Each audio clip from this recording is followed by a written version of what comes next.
And joining me right now here on the Mark Moses Show, right there in Milwaukee, Wisconsin. This guy does a great job as a morning news anchor. He's been a sports reporter anchor. He's done it all. But we have to talk about his new business venture. He is Mike Curkov with CBS 58. Mike, how you doing today?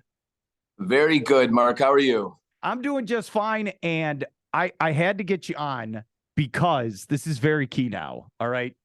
You do a great job as a broadcaster, but all of a sudden on social media, it appears you're the heavyweight champion of the world in wrestling. What is happening, Mike?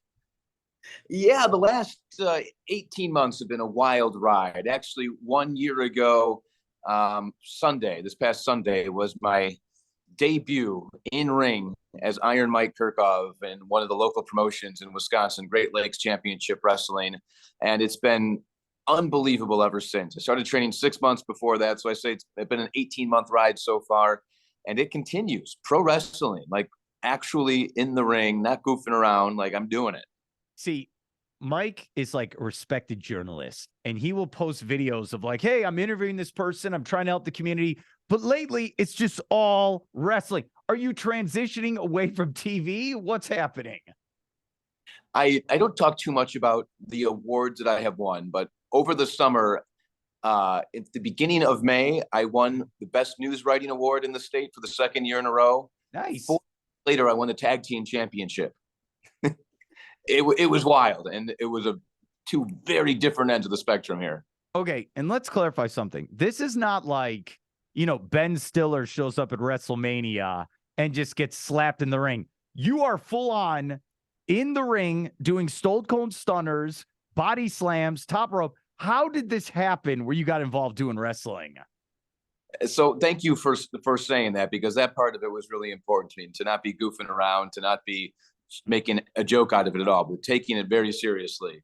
It started out just doing stories. I've always been interested in wrestling, love wrestling, and the local guys really, they've got great stories because they also have jobs. They do other stuff. They're part of the community. They've got these mohawks, and then they work at T-Mobile or something, And a friend of mine clued me into Colt Cabana's podcast, who was interviewing a guy named Ben Monty, who lives in Kenosha, Wisconsin. He was shot in Afghanistan when he was serving in the military, right in the face. And he's got this x-ray with the bullet in there. He's got a big scar. He grew a beard. Before he joined the military, he did pro wrestling. And like so many of our veterans, he had PTSD, had a hard time getting back in. And wrestling was his way back into his normal life. It helped him deal with everything. And he asked his doctor, because he was in pretty bad shape. And he said, well, it's a controlled environment, right? Yeah. And it'd be good for you, more controlled than a football is, or playing hockey or something. Yeah, go for it. So I met him. I did his story. And through him, I met one of the promotions that he was in, a guy named Dave Hero, who runs Great Lakes Championship Wrestling here. And I met Dave's son, Cal, who at the time was 17 years old. He had just quit football and high school sports because he wanted to be a pro wrestler. And he's this 17-year-old kid, and he looks like he's a 17-year-old kid, but you can tell he's got a little something there. So I did a story about him, about a teenager trying to be a pro wrestler whose godfather is Al Snow. Dave Hero, best friends with him. So I did that story. And through Dave, I started doing some interviews, because he would always bring like a star to town, like Mick Foley. And so he would say, hey, do you want to talk to Mick Foley to promote the show? Yeah, absolutely. And he, that interview would air on the CBS 58 Morning News. And then he said, hey, do you want to try it? I was like, yeah, I definitely want to try it. I got permission from the station. And like I said, I wish I was there for that conversation. It must have been the best. I had a very trusting news director, boss at the time, that believed in me and trusted me and knew that I wouldn't do anything to injure myself or the station. And I had built that up over time. And I haven't asked the question again since he's left. And I just keep taking that permission as we go on. I'm going to grandfather myself in as long as I can. And it was very important to me to take it seriously, to train seriously, to know what I was doing, to not be in there just shoving around and acting tough, like to know what I was doing.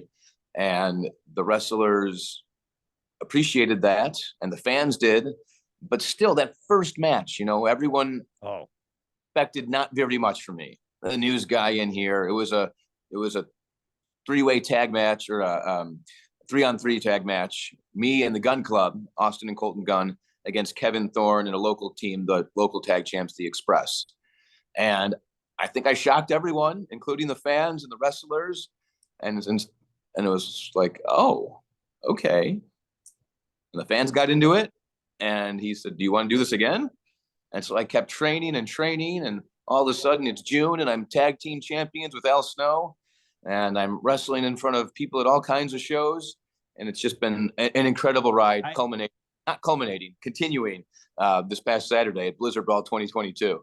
Let's clarify. You are a gigantic wrestling fan, correct? Yes. This is not like, no, I never really watched it. No.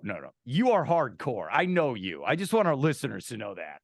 Well, I mean, I was especially hardcore in high school and college, and I had since fallen off, and I watch more of the local guys than I do WWE or AEW. But I saw most of what AEW became before they were AEW at a show in Los Angeles called Battle of Los Angeles by Pro Wrestling Guerrilla, and half the guys in AEW were in that. But anyway, like, I go to bed super early. I wake up at 2 a.m. I don't stay up late and watch Raw or SmackDown. But I started to again. It was the local wrestling that kept my love for it alive. I love all the conversations that must have happened. Okay, so first with your boss. Okay, there's that one. Then there's probably one with your family, maybe your wife, your parents. We had all these things where if this was a Disney movie, there were probably a lot of people like, what are you talking about? Like, what are you doing? Like, was there this process where people did not believe you could do this? Yeah, and everyone thought I was just going to be goofing around, which is probably why so many people were like, well, whatever about it, like, that's fine. But in June and July, I'm doing moonsaults in the ring. I'm practicing that. I'll send you a video of that.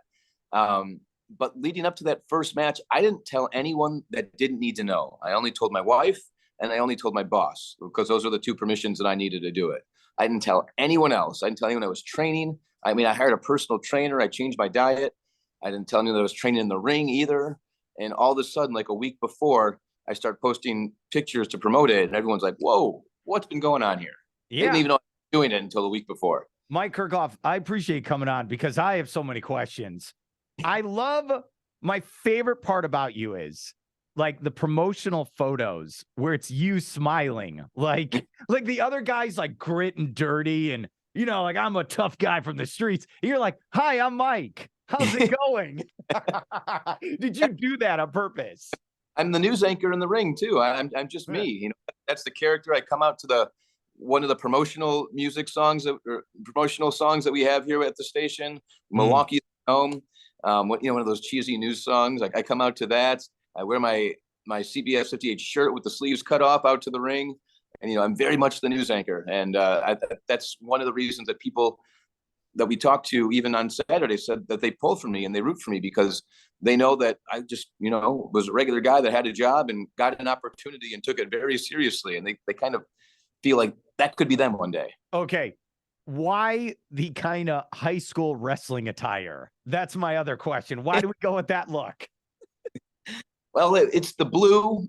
And our station colors are blue, good guy colors, face colors. That's blue. I'm a face. I'm a good guy. And, getting customizable ring attire isn't exactly cheap. And this was acquired from a pro wrestling website. Okay. It wasn't high school wrestling. Those singlets go a little bit deeper. They're a little bit tighter. This was from a pro wrestling website with the elbow pads and the knee pads. And I got the high white boots. I'm pretty proud of them. I love the boots. I think they look great. And dude, you're really, I want to say this, like, seriously, you're doing like the Stone Cold Stunner. What is that feeling like when you do that in the ring? When you drop someone with a stunner and the crowd goes crazy. I mean, it's why I keep doing it. That feeling is just unbelievable. When you walk out of the ring, out of the curtain, and the crowd goes nuts. When you hit a flying forearm and the crowd goes crazy, and you're jumping up on the turnbuckle and and flexing and pumping the crowd up, and they're right there with you. Like all that stuff it's indescribable, and it's why you have to keep doing it once you do it once. I would have been sad had I never been able to do it again. Let me tell you. So earlier this year, our listeners know this, so I helped out with a wrestling promotion where I was the ring announcer. Yes. It was like, and I love wrestling. I love sports. It was so out of body being in the actual ring. And I'm not even wrestling. I'm just the announcer, but there's so much like, okay, stand here. Now you got to stand here. Make sure you don't get in this guy's way. You got to do this. And it was, I'm telling you, out of body. What was that like the first time you performed in front of a crowd? I mean, the very first time was just about a year ago, a little bit more than a year ago at Blizzard Brawl 2021. And it was, I mean, before the show, you're sitting out there with Al Snow. This year, Dustin Rhodes was there, like guys that you respect and looked up to when you were guys that you played it on video games, figures that you have. And we're in there talking out the match and how it should go and how to get the crowd behind you. It was just all so surreal. And some of the behind the scenes photos that I can't post are my absolute favorite ones of just the collaboration. There's a great photo of myself, El Snow, and the Gun Club. And we're talking over what I can do, what I can't do, what I should be trying to do in the ring. And it's amazing, getting the crowd behind you, reaching out, making eye contact with somebody in the front row while you're getting a Cobra clutch put on you or getting strangled on the ropes or whatever.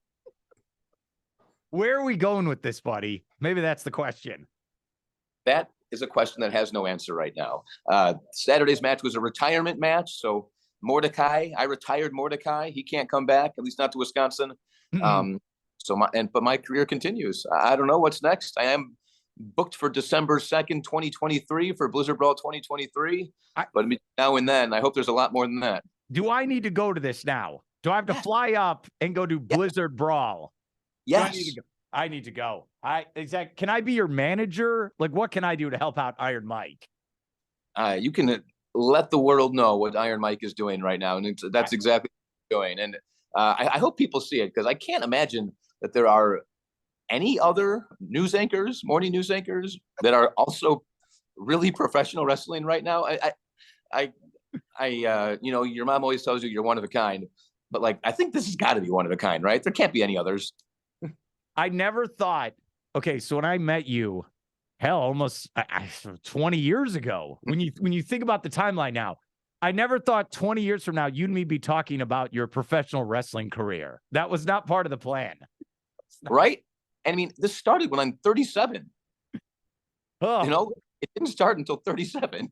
Have your kids seen you wrestle in person yet? Oh my gosh. So they did. And they saw the first match that they saw was when I won the tag team championship. And I've got this video on all my phones and everywhere that my dad was taking. And right after I won and got the belt, my dad turns to my youngest son and it's like, Dad won, Dad won, Dad won. They're both going absolutely crazy. Awesome. At the time, they thought that if I would lose, because I only have Nintendo 64 and we play No Mercy on that, and we play Royal Rumble because the game lasts for a while. But if you get it, and we only do the pin because it's easier than tossing a guy over. So if you get pinned in the Royal Rumble and No Mercy, your character just kind of rolls out of the ring and then vanishes. So my 4-year-old thought that if I were to lose, I would roll out of the ring and vanish. We had to explain that was never the case. That wasn't going to happen. If I lose, I still get to come home. In the match over the weekend, which you got to post the link to that. I'll send that to you. Okay. Oh, you have that. The Express, one of the tag teams, came in. They were disguised as Mordecai's druids. They uncovered themselves and ran in, and they started attacking me after I hit the stunner and got the pin. And my youngest son says, "I hope the Express gets hit by a real train." So we've got some explaining to do that what exactly wrestling is and is not. Wait. Have you cut a promo yet in the ring? talking to people. Oh. Yes, I did. The last 2 shows, I cut a promo. First was about gratitude and thanks to everyone for being there. And I had just been nominated for an Emmy for the story I did about the first match. And so I just found that out. And I was thank you so much for everything. And then the next month, Kevin Thorne showed up. He ran in and he just ran into the middle of the first match, and he called me out and he cut a promo on me and I cut one back on him. And that's how we set up our match. And that's actually a lot of fun too. Yeah, it is. Can you please turn into a bad guy? Like, please? That would be the coolest thing ever. Please turn heel. I can't. The news anchor can't be the bad guy. Yes, he can. I can't do it. If I did, I couldn't be the news anchor anymore. You could do like, okay, you turn on your tag team partner, right? Then you cut a promo. Guess what? That's the fake news. You're done. Definitely not doing that. No way. Last time I had a tag partner, he turned on me. After Al Snow and I lost, we lost our titles in a 3-way tag match in Ashipin, Wisconsin. He hit me in the face with head. That was it. The best. Okay, I'm gonna post the video. So when Iron Mike, which I love, by the way, I think you're I won't tell Mike Tyson. You are Iron Mike now. The best part, I will post this video. So you have a cheering section. Is it your coworkers, your friends? Like, yeah, Iron Mike. In the video, there's this guy right behind your cheering section, and he is not having it. It's the funniest thing. He was not having fun. He's like, I'm on camera this entire match. Oh my goodness. Yeah, the cheering section. This was again just from this past Saturday. I've had a lot of support from people around here, which is awesome. But this past Saturday, my morning meteorologist, one of my co-anchors, one of my former co-anchors, producer, actually 3 producers, and a couple of the production crew were all there, and they were awesome. My meteorologist, Justin Thompson, he was hysterical, and I had been laying the groundwork with them, and he had been listening, which we found out because he knew who was who, and he knew the story, and he was a wonderful Greek chorus for me.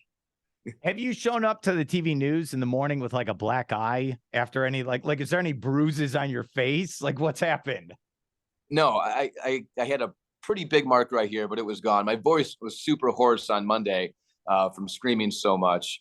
But I came back on the Monday after I won the tag belts, absolutely with the belt on my shoulder. I had that on the whole newscast. Oh. For the stories. You got it. All right. There right needs away. to be something. It needs to be something like you're live on the air. And it's like, hey, coming up, we got this great story we're going to get to in about 5. And then all of a sudden, a wrestler needs to show up on screen and start taunting you. That's what we need to see live on the best ratings you'll ever get during sweeps. Go with that. I would love that. That'd be amazing. That would set up a new feud. Before I let you go, is Giannis Antetokounmpo? I can't even say his name. I still can't do it after all this time. Giannis Antetokounmpo. There, I did it.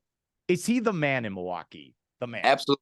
And he's just the coolest guy. He's so not a superstar. He's so grateful and thankful for Milwaukee. I mean, right after they won the championship a couple of years ago, he's in line at Chick-fil-A, ordering all those nuggets and just handing the here, take a look at it. You want to hold the trophy? Here you go. He's so much fun. Before they won the championship, before he was MVP, and he's still like this. He was at a Mexican restaurant here, and there was a line. And he said, okay. And he just waited in the lobby with everyone else. And it wasn't like a super fancy restaurant. It was one that I can afford and I can go to. And he was just like, whatever, he's just chilling at Applebee's, waiting for his turn, waiting for his table. He's so cool. He's so normal. He was out trick-or-treating. I mean, everyone loves him, and deservedly so. What's cool about your career, and I'm really proud of you, buddy. I hope you know that. I really am. I know I'm getting sentimental. Like, you posted these photos where it's like, man, I got to broadcast in front of Wrigley Field. And then you like, I was at Dodger Stadium. And you're like, it's really cool what you've done. So I hope you appreciate it. Oh, I do, Mark. I'm thankful every day. And I appreciate you saying that. Yeah, it's really cool. I'll end with this. You got to come down here, buddy, so I can show you the WWE Performance Center in Orlando. You need to see the big leagues, buddy, if you're going to do this. Hey, slip my match to them, will you? Dude, so I went there. Oh, slip it in? All right. So when I went there, and I worked with NXT for years. So like, you go there, it's like you're on the set of a soap opera. Like, because okay, like behind the scenes, I was not allowed to take any photos or videos, like nothing. Like no, that's a no, Mark. So you're looking at the wall, and it's the writer's room, and I'm seeing all the plot lines like on there, and then like all these famous people behind the scenes, they're going, all right, we're gonna do this here, we're gonna do that there. You would have loved it, like That's all this stuff. It was the coolest thing. But learning about that part of it has been my favorite. The thought that goes into the story, and not even the story, but the match and the moves you do in the match, the thought that goes behind all of that and the storytelling, because, you know, part of my job, big part of my job is storytelling. Like that part's been my favorite. Yeah, Braun Breaker has the biggest arms you will ever see. He is the nephew of Scott Steiner, Big Papa Pump. You can't. Yes. It's just far. Mine, I know I have small. Mine were like smaller than chicken wings by his. This is the worst. It really was. Mike, how can they check out your wrestling stuff right now? Check me out on my Facebook page, Twitter, Instagram, TikTok. It's all just Mike Curkov. That's all you got to search. It's all there. YouTube as well. You've got full matches, lots of pictures, and more stuff coming. I love it. I need like an 8x10 photo signed with your face, like for like your different wrestling stuff. It'd be awesome. It really is. Mike, have a very nice holidays and have a great day. You too, Mark.